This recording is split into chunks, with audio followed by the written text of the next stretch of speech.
Hermanos, muy buenos días. Es un tremendo privilegio para mí estar aquí. Es un gozo inconmensurable porque nosotros que vivimos a muchos kilómetros de distancia de aquí, nos damos cuenta cómo el cuerpo de Cristo sigue siendo el mismo.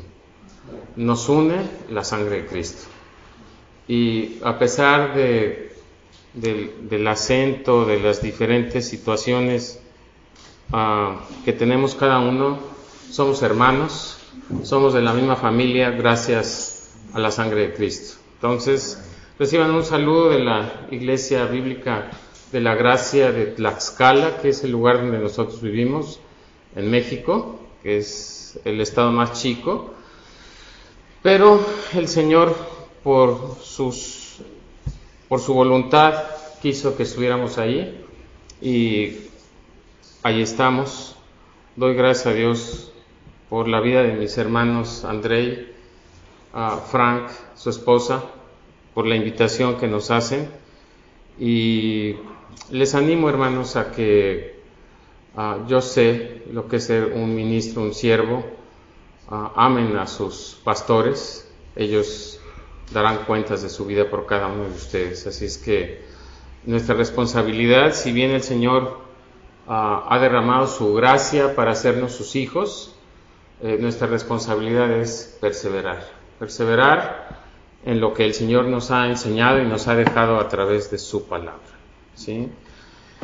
Esta mañana he titulado la predicación de muerte a vida en Cristo. Y con lo que estuvimos cantando, la verdad es que todo nos lleva a lo mismo, a ser agradecidos con la obra majestuosa que el Señor hizo a través de Jesucristo, como lo menciona en 2 Corintios 5, en donde Él nos habla que envió a su Hijo Jesucristo, se encarnó, y dentro de su plan perfecto es para reconciliarnos con Dios a través de su Hijo Jesucristo.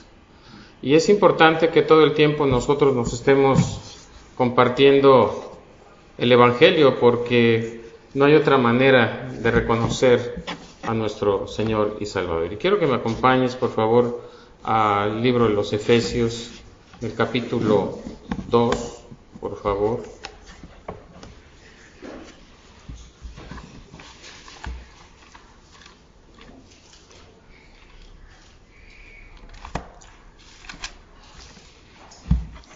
Y mira, vamos a hablar específicamente del capítulo 2, de los versos 1 al 10, pero solamente yo no conozco a ninguno de ustedes, bueno, más que a mis hermanos que acabo de mencionar, pero me llena de gozo el saber que el Señor nos conoce a cada uno de nosotros en lo más profundo de nuestro corazón.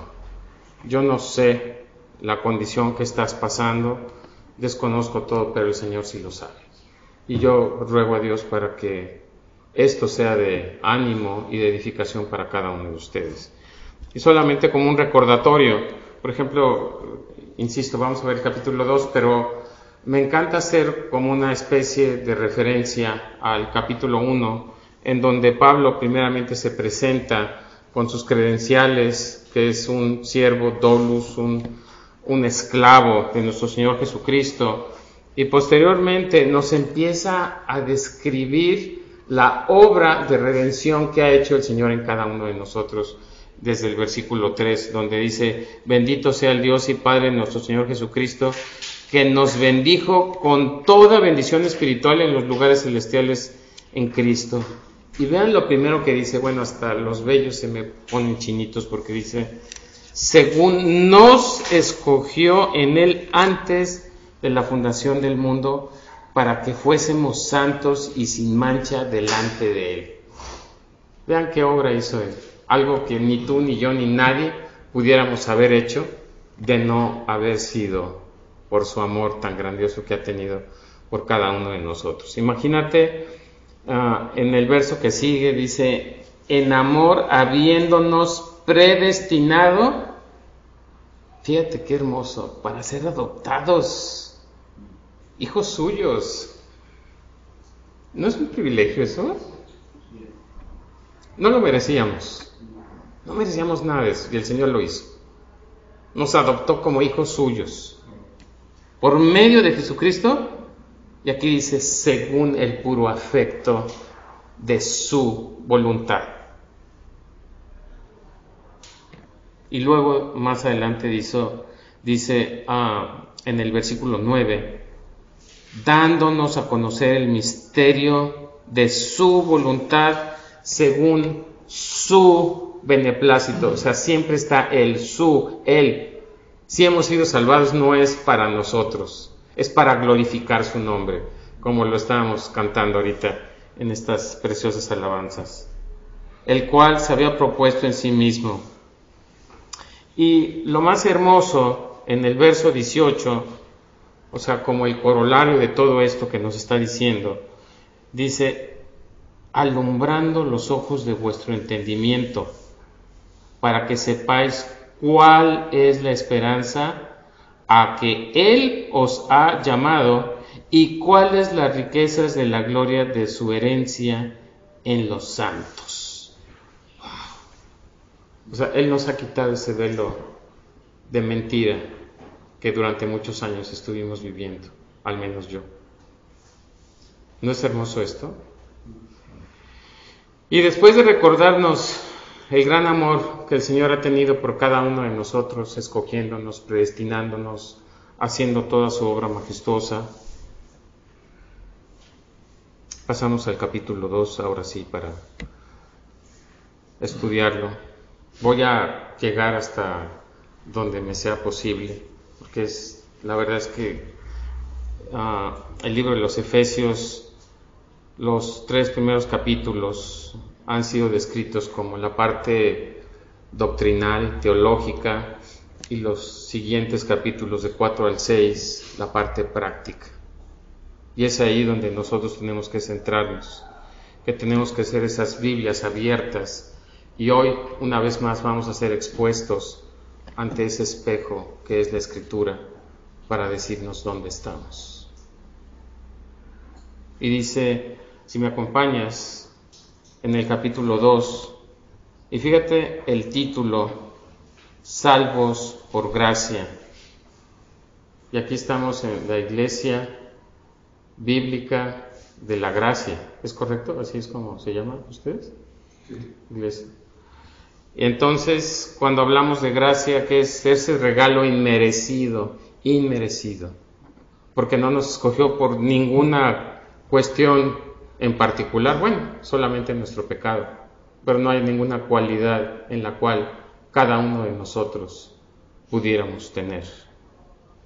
Y empezamos en el capítulo 2 y dice en el versículo 1, y Él os dio vida a vosotros cuando estabais muertos en vuestros delitos y pecados, en los cuales anduvisteis en otro tiempo, siguiendo la corriente de este mundo, conforme al príncipe de la potestad del aire, el espíritu que ahora opera en los hijos de desobediencia, entre los cuales también, fíjate, todos nosotros vivimos en otro tiempo en los deseos de nuestra carne, haciendo la voluntad de la carne y de los pensamientos, y éramos por naturaleza hijos de ira, lo mismo que los demás.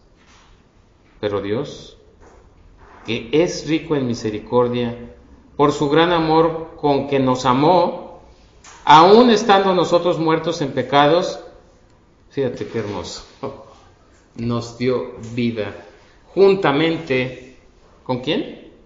Con Cristo. Entre paréntesis, por gracia sois salvos. Y juntamente con Él nos resucitó y asimismo nos hizo sentar en los lugares celestiales con Cristo Jesús, para mostrar en los siglos venideros las abundantes riquezas de su gracia en su bondad para con nosotros en Cristo Jesús. Porque por gracia sois salvos por medio de la fe. Punto y coma. Y esto no es de vosotros, sino que, pues es don de Dios, no por obras, para que nadie se gloríe, porque somos hechura suya, creados en Cristo Jesús para buenas obras, las cuales Dios preparó de antemano para que anduviésemos en ellas. Aquí concluye en este segmento la gracia que el Señor ha derramado. Lo ha hecho, todo es Él, todo es por Él, en Él y para Él, porque quiere que perseveremos andando en esas obras que Él ha preparado de antemano para nosotros. Vamos a poner en manos del Señor todo esto. Vamos a orar. Amado Señor, gracias infinitas le doy a usted, Padre, porque siendo yo un pecador, Señor, un miserable que ha sido salvado, Señor, pero a usted le ha placido que yo le pueda servir, Señor. Yo ruego que sea su Santo Espíritu que respalde toda palabra que es de usted, le pertenece a usted, Señor, y que sirva solamente para la edificación de esta su iglesia, Señor. Le ruego que abra el entendimiento de cada uno de nosotros, en particular del mío, Señor, para que su palabra pueda ser expuesta con claridad y que cada uno de los corazones que estamos aquí, Señor, seamos y continuemos siendo limpiados, Señor. Todo para engrandecer su nombre y exaltar la grandeza de aquel que dio su vida en esa cruz por cada uno de nosotros, Señor. Muchísimas gracias por permitirnos, como acabamos de ver, ser llamados hijos de usted, Padre, ser coherederos con Cristo, algo que no merecíamos, Señor. Solamente usted lo ha hecho posible. Se lo agradezco en el nombre de su Hijo amado Jesús. Amén, Señor.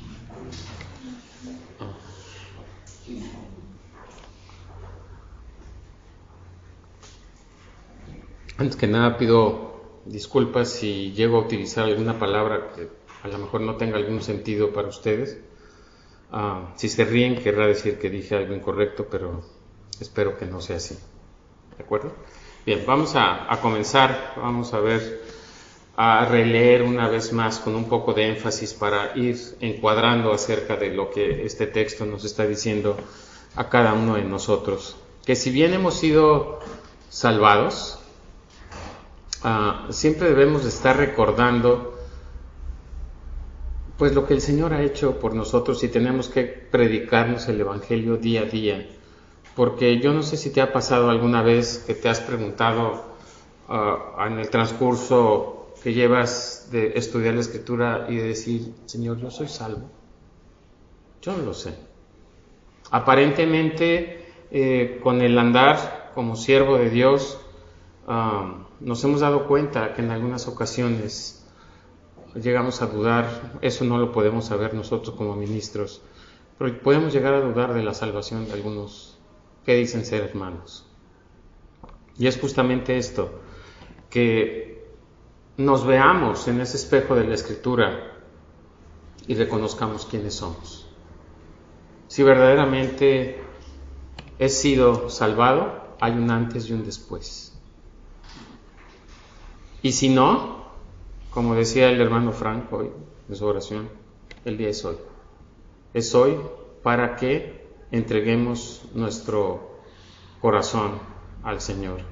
Y esto viene a colación, voy a hablar ahorita del texto que estoy diciendo, pero hace días estaba yo leyendo Isaías 66, si me acompañas, por favor. Capítulo 66 de Isaías, y yo no sé si a ti te pasa, yo soy muy llorón, y cuando empecé a leer este texto, puedo decir, estaba muy compungido, ¿se entiende? ¿Sí? O sea, estaba mi corazón, solo quiero que veamos esto y para que entendamos por qué es importante que entendamos que hemos pasado de muerte a vida.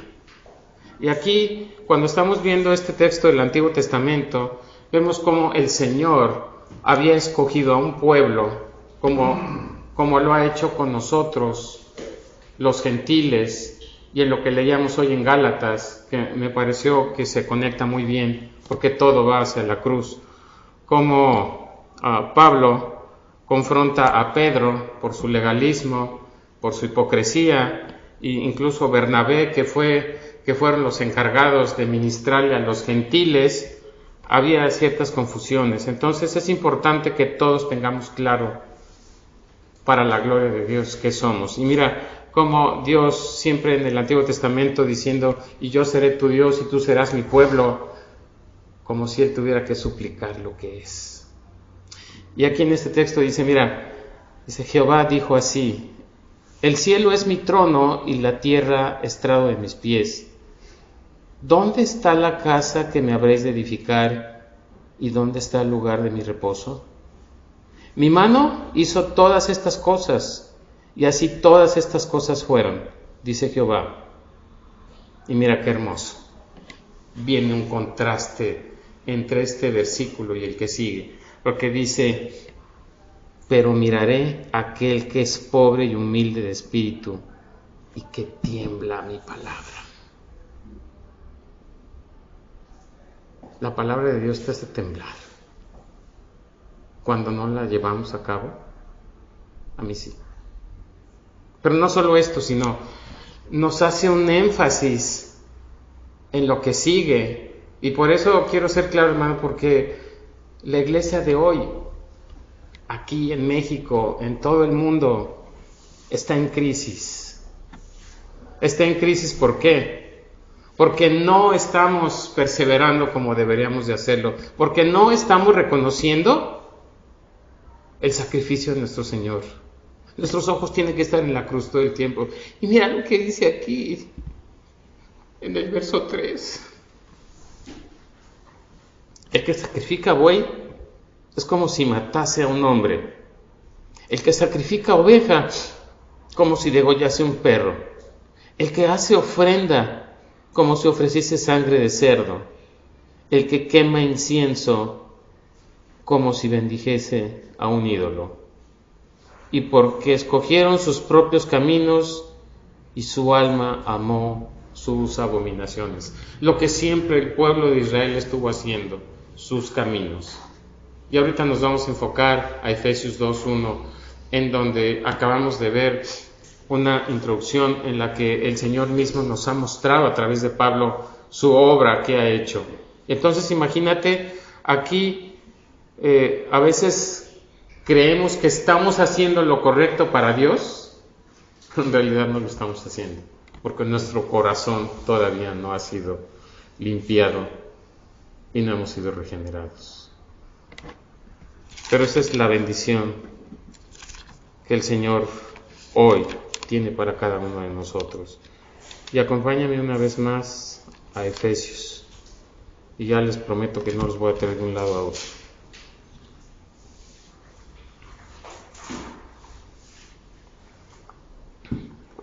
Comenzamos a hacer un repaso lectural de esto y vamos a ir entrando más a profundidad. Ya ven, ya llevo casi 20 minutos. Empieza en Efesios 2:1-10 diciendo, y Él os dio vida. Él. Nadie nos podemos salvar por nosotros mismos. Y Él os dio vida a vosotros cuando, aquí pone la condición, que todos nosotros teníamos, estabais muertos en vuestros, y hace una distinción, delitos y pecados. Y luego dice, para que no se nos olvide, y lo digo, no me da vergüenza decírselos a ustedes porque quizá me entiendan. La primera vez que yo fui confrontado con el Evangelio, que me dijeron que yo era pecador, yo me reí. Dije, esta persona no tiene idea, no me conoce. O sea, ¿cómo se atreve a decirme que soy un pecador? Pero era mi ignorancia. Porque aquí mismo, por si tenemos duda, nos lo dice. ¿En los cuales qué? Se refiere a los delitos y pecados.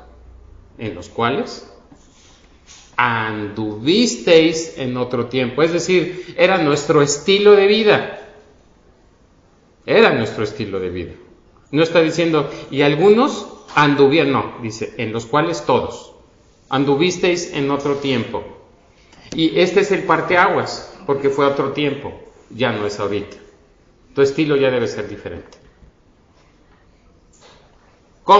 Siguiendo la corriente de este mundo. Este mundo tiene muchos atractivos. Conforme, aquí dice de quién, al príncipe de la potestad del aire. ¿Qué se refiere a quién? A Satanás. El espíritu que ahora opera en los hijos de desobediencia. Entonces aquí es el primer foco rojo para cada uno de nosotros. La palabra de Dios no me atrae. ¿Me atrae más el mundo? Quizá está operando en nosotros porque estamos siendo hijos de desobediencia, como lo acabamos de ver con los israelitas. Y por si tenemos duda de lo que somos, en el versículo 3 nos dice, entre los cuales también todos, o sea, no está haciendo excepción, nosotros vivimos en otro tiempo, en los deseos de nuestra carne. O sea, esto me encanta porque la Escritura, creo que cuando la vamos desmenuzando, es muy clara. Haciendo la voluntad de la carne, o sea, de mis emociones, de todo lo que yo quiero hacer, y de los pensamientos. Y aquí viene algo muy importante que no debemos olvidar, porque dice, y éramos, y esto con negrillas, o sea, resaltándolo, éramos por naturaleza hijos de ira. O sea, nosotros siempre hemos merecido la ira de Dios, hemos merecido ser enviados al infierno, pero como acabamos de ver todas las bendiciones que hemos recibido, por eso dice éramos, ya no somos. Si es que en verdad hemos reconocido a Cristo como nuestro Señor y como nuestro Salvador. No solo como nuestro Salvador, no es un boleto para ir al cielo, Él es el todo del todo. Y aquí viene un contraste, un parteaguas. Ya nos dice lo que somos, lo que éramos, lo que ya no debemos ser. Y ahora dice 4, pero Dios, que es rico en su misericordia, y como dice Lamentaciones, que es justamente por su misericordia que no hemos sido consumidos nosotros. Estamos aquí, estamos vivos. Por su gran amor con que nos amó, es decir, lo que leíamos, desde la eternidad pasada nos escogió, nos predestinó. ¿No es amor eso? Pues claro que es muchísimo amor. Y luego nos recuerda, aún estando nosotros muertos en lo que hacíamos, en pecados, nos dio vida juntamente con Cristo. Por gracia sois salvos.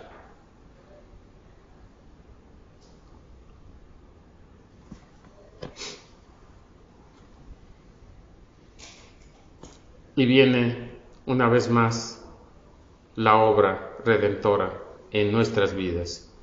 Y juntamente con Él nos resucitó.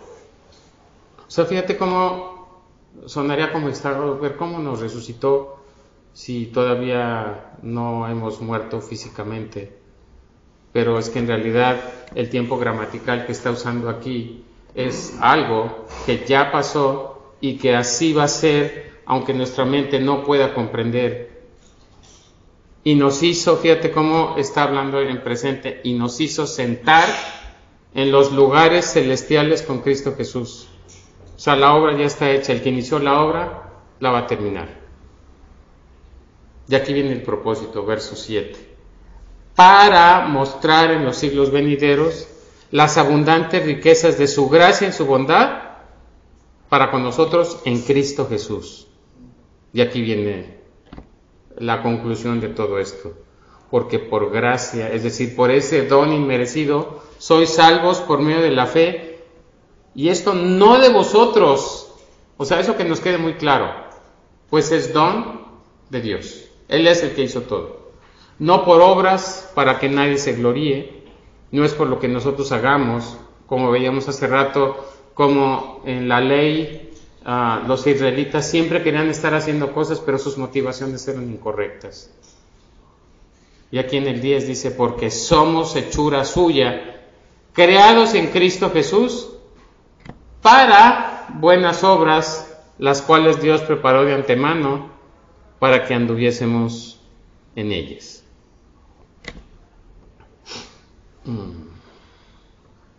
Qué hermoso encontramos aquí que hemos pasado de muerte a vida en Cristo. Porque precisamente esto es lo que trata esta sección. Habla sobre la salvación, lo que significa la salvación. Y yo creo que debemos de tener claro todo esto, porque en muchas ocasiones podemos estar como engañados nosotros mismos. Entonces es importante que entendamos que cuando Cristo dijo, yo soy el camino y la verdad y la vida, no está diciendo que hay muchos otros caminos y que este puede ser uno. No, está siendo muy enfático. Acabamos de estar en un país musulmán en donde la verdad es que sí sientes celo por la obra de Cristo, y lo que escuchas que ellos dicen acerca de su religión, que todos, decían ellos, me decía una persona, que el propósito de Dios, entre comillas, es que todos seamos islámicos. Yo sentí que me hervía la sangre cuando escuchaba eso, ¿no? Y cuando quise hablar con esa persona me di cuenta que desconocía totalmente y que mezclan a Abraham, a Isaac, y desconocen otras cosas. Dije, no, Señor, solo ten misericordia de ellos.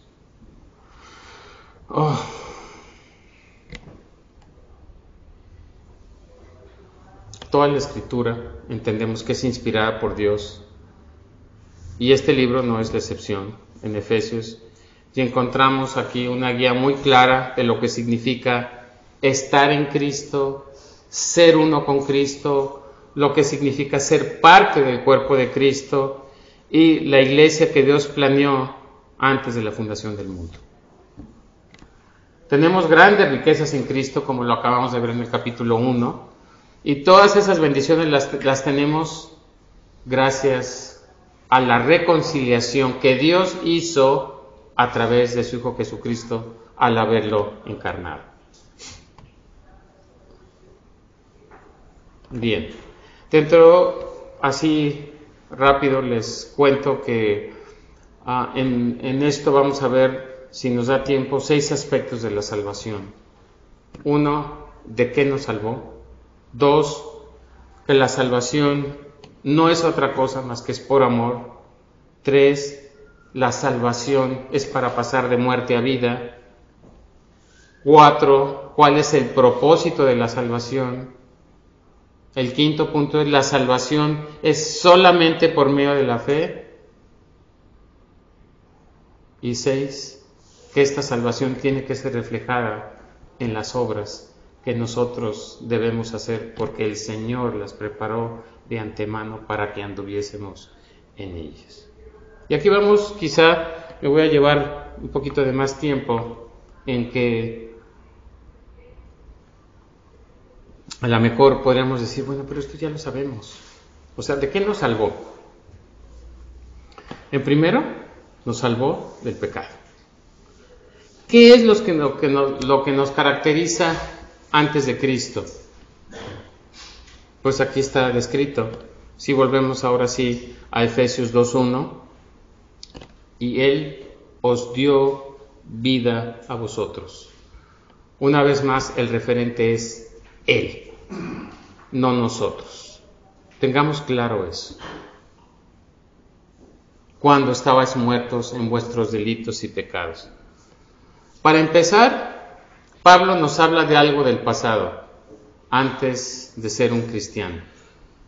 Y, por lo tanto, que tu vida fue transformada. Y este es un punto en el que me quiero detener un poquito. Como yo les decía, yo no te conozco, pero el Señor te conoce y tú te conoces mejor que cualquiera. ¿Tu vida ha sido transformada? ¿Sigues viviendo de la misma manera que antes? Probablemente a lo mejor hiciste una oración y creíste que ya con eso era suficiente. El parámetro es la Escritura. Tiene que haber un antes y un después. Y eso tú tienes que analizar conforme a la palabra.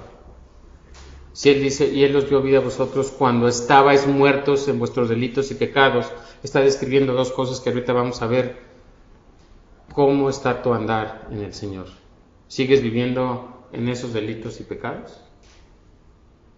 Algo anda mal.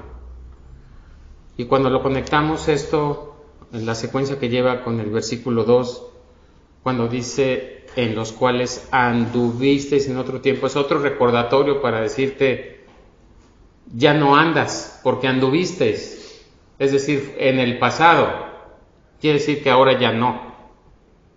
Porque antes, aquí está muy claro, siguiendo la corriente de este mundo. O sea, andabas siguiendo la corriente de este mundo. Otro punto, ya no andas así. Y dice además, conforme al príncipe de la potestad del aire. Es decir, conforme los mandatos que va poniendo Satanás. Y dice, el espíritu que ahora opera en los hijos de desobediencia. ¿Es fácil compartir el evangelio? En mi país no, aquí no lo sé, pero me imagino que también debe ser difícil, porque de no ser así, estarían llenas todas estas sillas. Pero no importa el número de personas que estemos, el Señor tiene control absolutamente, puesto que es por gracia por la que somos salvos. Y en el versículo 3 dice, entre los cuales también todos nosotros vivimos, todos vivíamos así, en otro tiempo en los deseos de nuestra carne, haciendo la voluntad de la carne y los pensamientos, y éramos por naturaleza hijos de ira, lo mismo que los demás. Estos 3 versículos son de las declaraciones más rotundas y contundentes de la Escritura para describir lo que se le conoce como la depravación del hombre.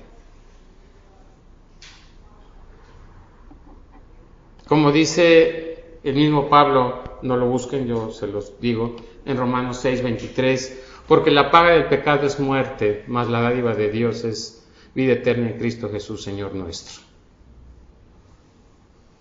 Por cuanto, en Romanos 3:23, por cuanto todos pecaron, están destituidos de la gracia, de la gloria de Dios. Por cuanto todos pecaron. O sea, no está diciendo algunos, todos. Pablo está haciendo una declaración sobre el pecado y nos dice que tú y yo somos pecadores, pero que si no has tenido salvación, estás muerto. Punto. Es una condición de cualquier persona sin Cristo. Estás muerto. Para una persona que tiene a Cristo, un creyente es un pasado, ya lo vimos. Es un vivir antiguo, no el vivir de ahora. Pero para ti, si tú no eres creyente, esta es una realidad. Estás muerto. Insisto, no te conozco. No sé de tu vida, pero el Señor sí lo sabe y tú lo sabes también. Y aunque casi siempre la parte práctica de todos los sermones va al final, a mí en lo particular me gusta irlo enlazando de una vez, porque es escuchar lo que el Señor nos manda y de una buena vez saber lo que tenemos que hacer. ¿Y qué es lo que tenemos que hacer? Reconciliarnos con Dios. Punto. ¿Cómo? ¿Cómo puedo hacer eso? Arrepintiéndome. Yo no me puedo arrepentir a mí mismo. Tengo que pedirle al Señor que Él ponga en mi corazón ese genuino arrepentimiento. Leíamos hace rato. Él no va a rechazar un corazón arrepentido. Y una vez más, que entendamos que no son tus ideas, no son tus pensamientos o creencias lo que vale. Lo que vale es lo que el Señor nos ha escrito aquí, de manera cabal. Cada palabra que está escrita aquí tiene que ser obedecida por los que hemos pasado de muerte, a vida.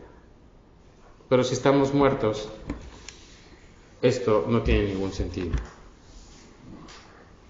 Y hay un gran ejemplo que menciona Leonard Ravenhill, donde dice que si un marinero que ama su oficio estaría contento, estaría reposando en la cubierta de un barco si viera que una persona se va a ahogar, pues lo rescataría.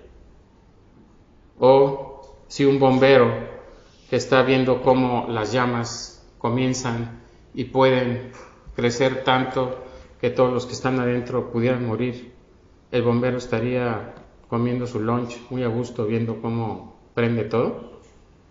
¿No? Claro que no. Nosotros podríamos estar sentados en Sion, es decir, teniendo la fe que el Señor ha puesto en nosotros y no hacer nada por todas las personas que se están perdiendo afuera. No. Tenemos que tener esa convicción de un amor genuino por el Señor. Por eso, hermanos, les insisto que analicemos nuestro corazón y que veamos cómo estamos delante del Señor, y que si no hemos sido aún salvados, ya no sigamos en ese grupo, sino más bien estemos arrepintiéndonos, pidiendo misericordia para que el Señor pueda tener el amor que Él ha prometido para todos nosotros. Y a veces también cuando hemos compartido el Evangelio nos damos cuenta que es difícil para algunos poder entender, pero ¿cómo me dices que estoy muerto si yo todos los días despierto y veo? Sí, pero no está hablando de la muerte o de la vida física, está hablando del tema espiritual.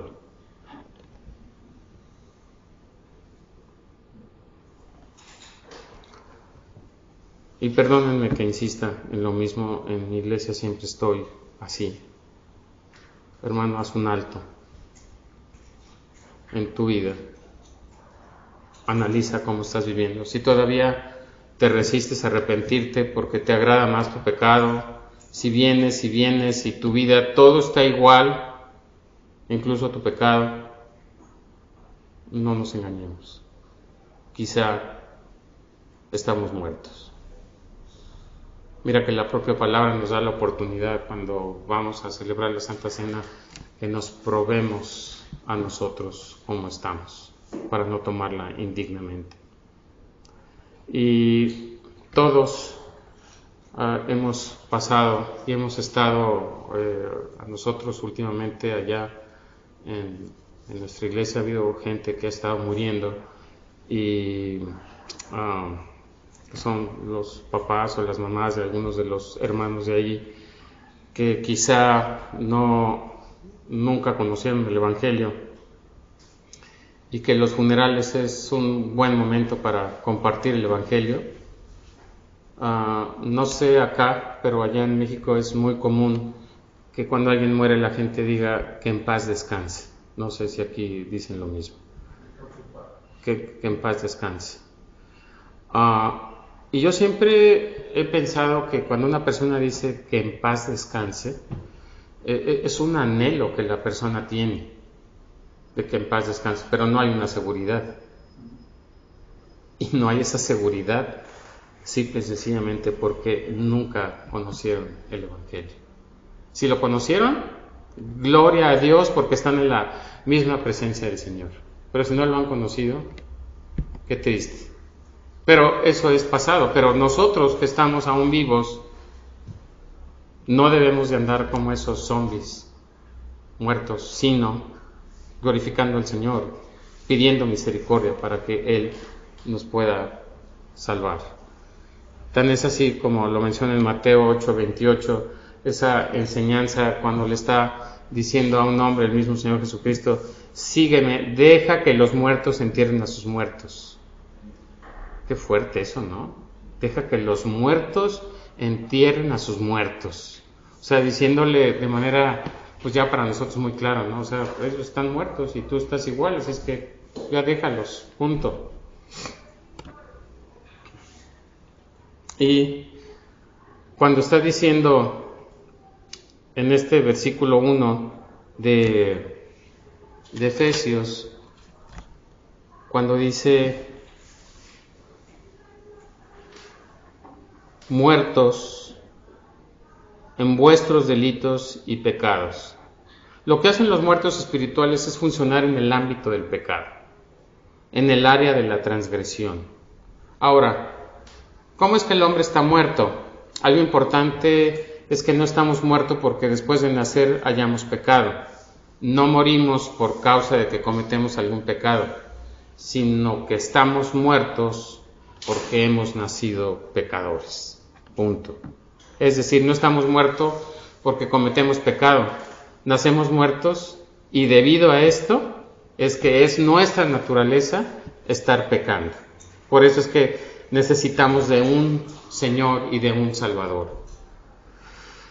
Hermanos, las personas que pecamos porque está en nosotros, eso es algo que tenemos que tener. Y cuando dice estas dos palabras, delitos y pecados, describen la forma en que se encuentra el ser humano. La palabra pecado es la palabra griega hamartia, que significa fallar, y era una palabra que se usaba mucho para cacería. Cuando tirabas con la flecha y fallabas al punto. Y la palabra delitos es en la palabra griega paraptomá, que significa transgresión, tropezar o caer o ir en la dirección equivocada. Entonces, ir en la dirección equivocada. ¿Qué dirección está siguiendo? Yo no la sé, pero el Señor sí la sabe, porque a Él nada le podemos ocultar. Ambas palabras describen la verdad del ser humano. Son dos palabras que se refieren a lo mismo, delitos y pecados, y que nos están mostrando lo que somos. Por lo tanto, el hombre muerto, ese es el ser humano que está fallando en su dirección y de querer estar rechazando a Dios. De hecho, nuestra naturaleza de todos nosotros, antes de conocer el Evangelio, es rechazar a Dios. De tal manera que para cada uno de nosotros, cuando entendemos estas grandes verdades, estamos totalmente agradecidos con el Señor, porque ya no estamos en ese punto de enfrentar la ira de Dios. A veces es una palabra tan corta, en paz descanse, contra la ira de Dios. El propio Señor Jesucristo conocía a su Padre y por eso pidió que si pudiera pasar de él esa copa, porque sabía a qué se refería. Imagínate, Jesucristo siendo Dios mismo, nos pondría a temblar a cada uno de nosotros. El pecado real que tenemos es fracasar en glorificar a Dios, porque eso nos revela nuestra condición, y cuando nuestro corazón entiende eso, nos volvemos a los caminos por pura gracia del Señor. Y el llamado aquí es, si ya no andamos como nos lo ha dicho ahorita, en Mateo 5:48 está muy claro cuando dice Sed pues vosotros perfectos, como vuestro Padre que está en los cielos es perfecto. O en 1 de Pedro 1:16 dice, porque escrito está, sed santos, porque yo soy santo. Ahí es donde notamos si estamos perseverando. Ahí es donde se ve el antes y el después. La santidad es algo que cada uno de nosotros tenemos que estar desarrollando día a día, porque separados de Él, nada somos.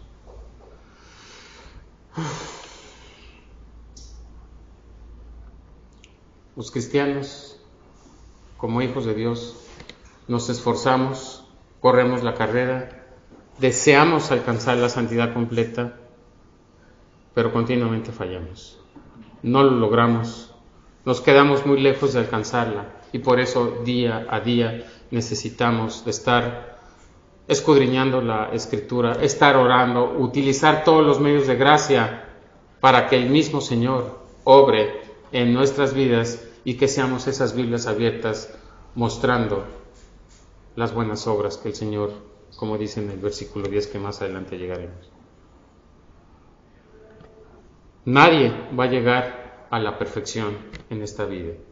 Es por eso que solamente Cristo, cuando nos da su justicia, es que solamente podemos ser santos y solamente de esa forma podemos glorificar su santo nombre.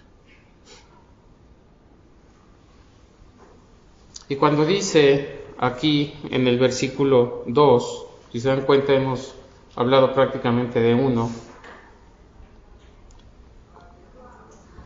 pero en el versículo 2 dice, en los cuales anduvisteis en otro tiempo, siguiendo la corriente de este mundo. Lo que está diciendo aquí es que además de que estábamos muertos y que andábamos vagando como zombies, estamos actuando como la corriente del cosmos, el mundo. Y esto es interesante, porque la gente que no es creyente piensa que está haciendo bien y que está haciendo lo que quiere. La gente no quiere venir a los pies de Cristo porque quieren hacer sus cosas. Los jóvenes, por lo menos en mi país, y yo creo que aquí no debe ser diferente, no quieren rendir su vida a Cristo porque dicen que se van a limitar de muchas cosas, de mucho gozo, de mucho disfrute. Pero ese es un engaño. La realidad, después de todo, es que en este mundo no habemos huérfanos.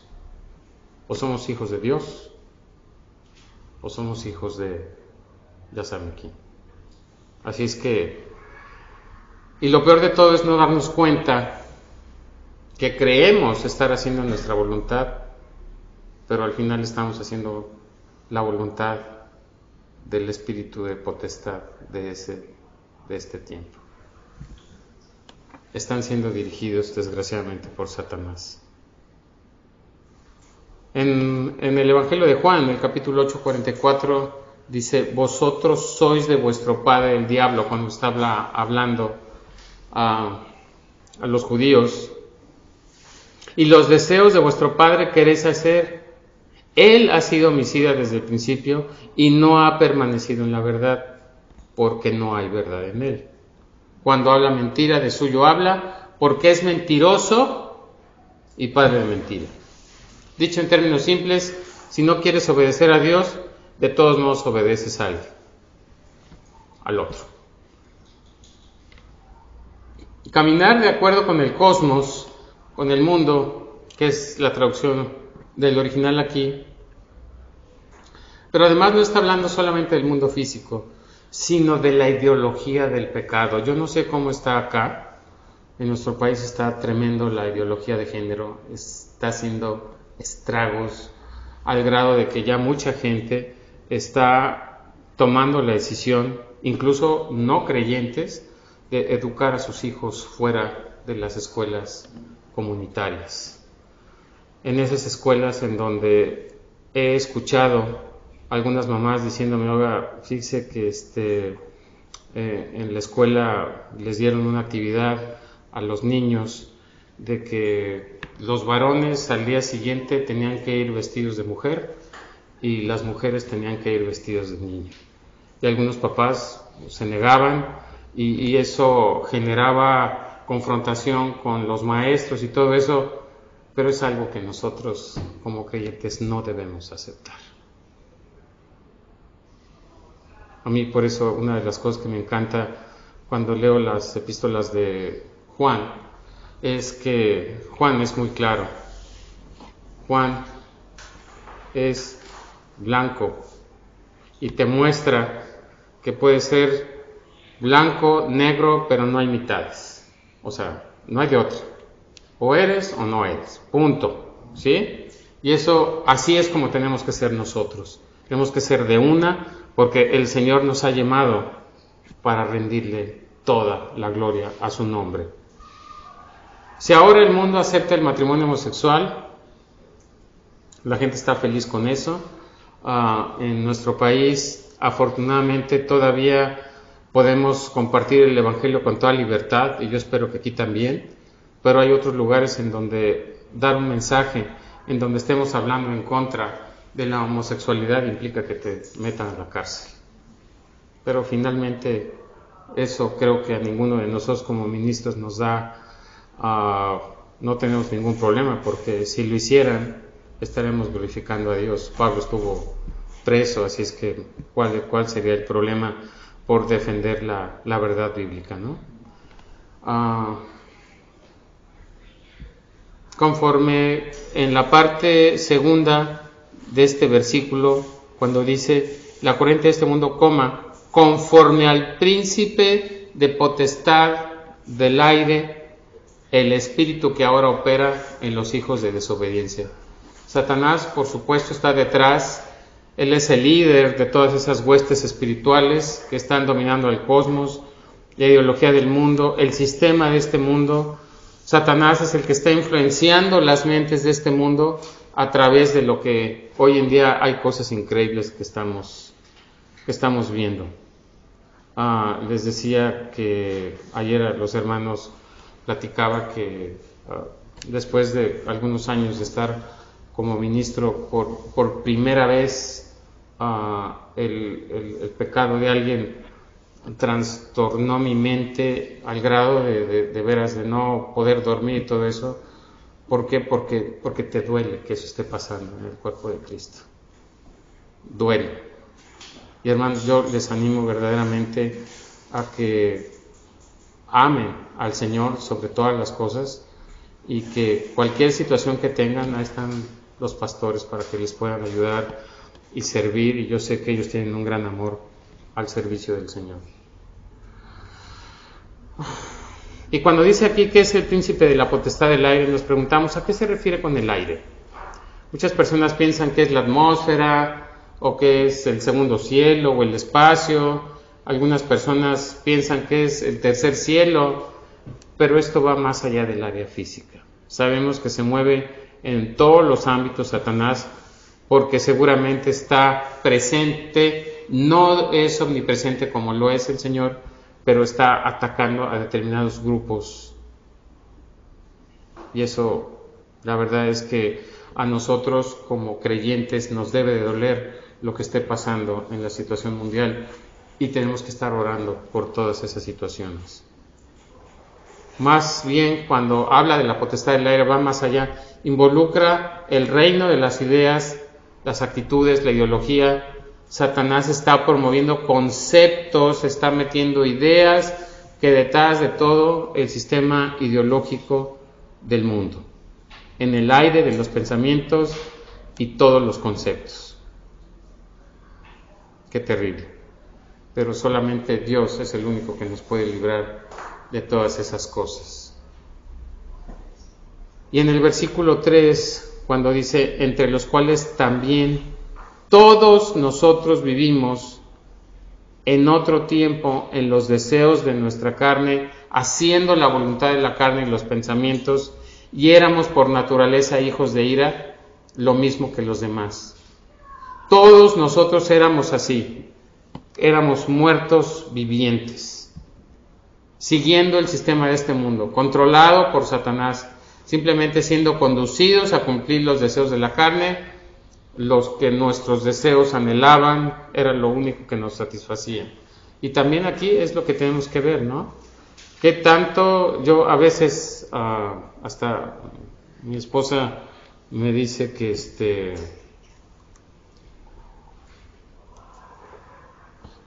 a lo mejor puedo ser un poco exagerado, pero no sé cómo sea acá, pero por lo menos donde yo vivo, a veces puedo darme cuenta, por lo que me platican algunos hermanos, que pueden estar dispuestos a ver estas famosas series de televisión que vienen por capítulos y pueden estar horas ahí, pero ¿qué tal un sermón largo?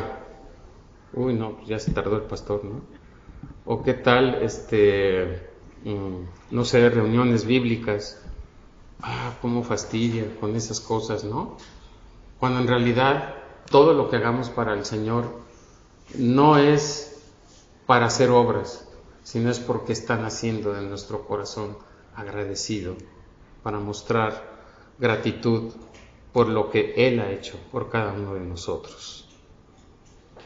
Entonces, cuando vemos estas palabras que todos nosotros vivimos y que algunos siguen viviendo, es un desastre de la pecaminosidad del hombre.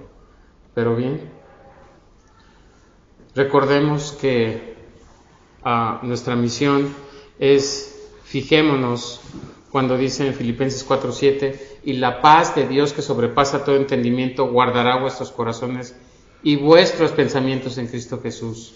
Y cuando dice la paz de Dios, no dice la paz de nosotros con Dios, sino la paz de Dios. Una vez que somos sus hijos, Él está en paz con nosotros.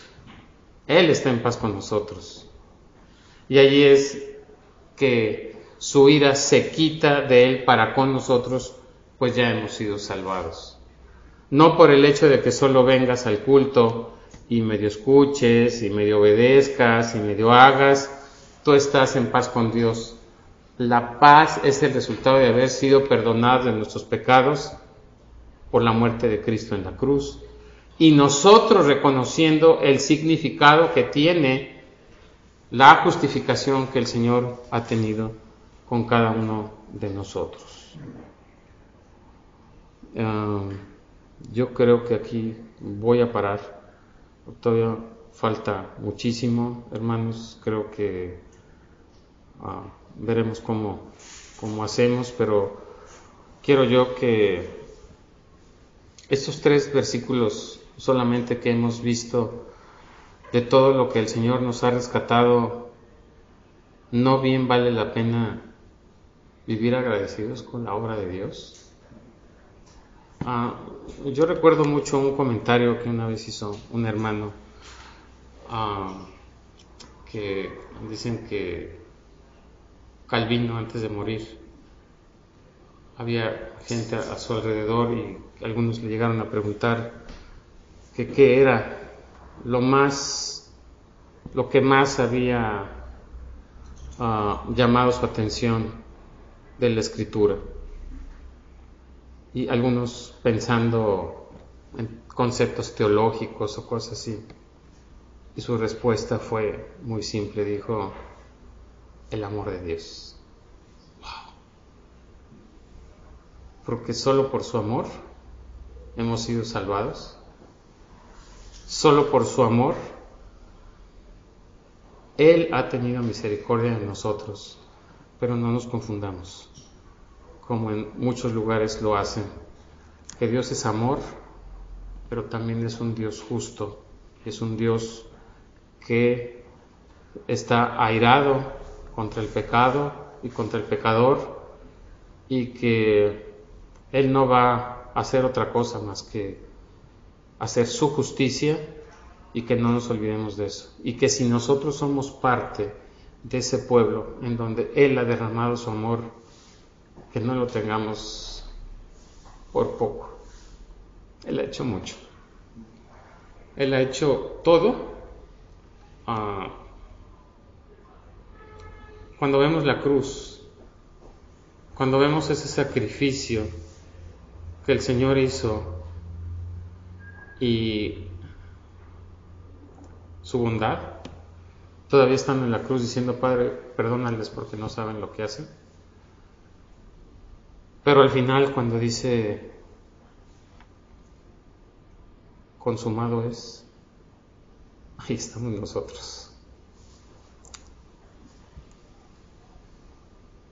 Consumó su obra de perdón, de justificación, de redención para cada uno de nosotros, dándonos lo que no merecíamos, dándonos perdón de todo. Y como veíamos en estos versículos que leímos y que no llegamos a ellos, como escatológicamente nos da una posición real, en tiempo real, de que estaremos en la glorificación con el Señor. Esto es, para mí es algo extraordinario, es algo que cuando yo pienso, trato de entenderlo y digo: pero ¿cómo es posible que el Señor me haya perdonado a mí después de haber vivido en tanto pecado? O sea, mi mente no puede entenderlo. Pero cuando leo las palabras de lo que el Señor nos dice, es solamente gracia pura, es solo su misericordia, que es justamente por ella que no hemos sido consumidos. Hermanos, les animo verdaderamente a que estemos perseverando, que nos veamos a la luz de ese espejo de la Escritura, que nos da toda la claridad, en donde nos hace ver el antes y el después de nuestro andar en Cristo. Y yo les invito a que se tomen de la mano del Señor y que cualquier situación que en su vida estén presentando, para eso está Frank, para eso está Andrei, para ayudarles, y ciertamente sé que ellos van a estar orando por ustedes y van a estar sirviéndoles como verdaderos hijos de Dios. Vamos a terminar orando, agradeciendo al Señor. Gracias, Dios, porque una vez más, a través de su palabra, Señor, podemos reconocer quién es usted, lo grande que es usted y lo pequeño que somos cada uno de nosotros, Padre. Gracias una vez más porque en su palabra podemos ver con toda claridad su obra majestuosa de perdón que ha tenido para cada uno de nosotros.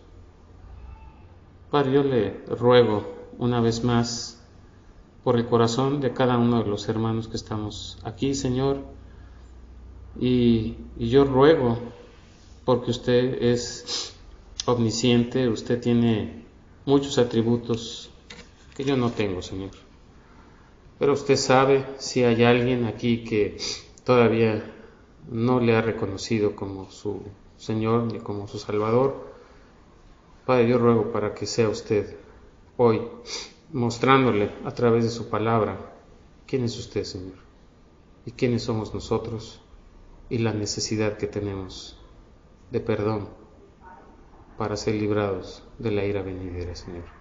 Ayúdenos a cada uno de nosotros a ser agradecidos con esta obra majestuosa que usted nos muestra a través de su palabra, Señor, y bendiga a cada uno de los corazones aquí presentes. Lo pedimos en el nombre de su Hijo amado Jesús. Amén.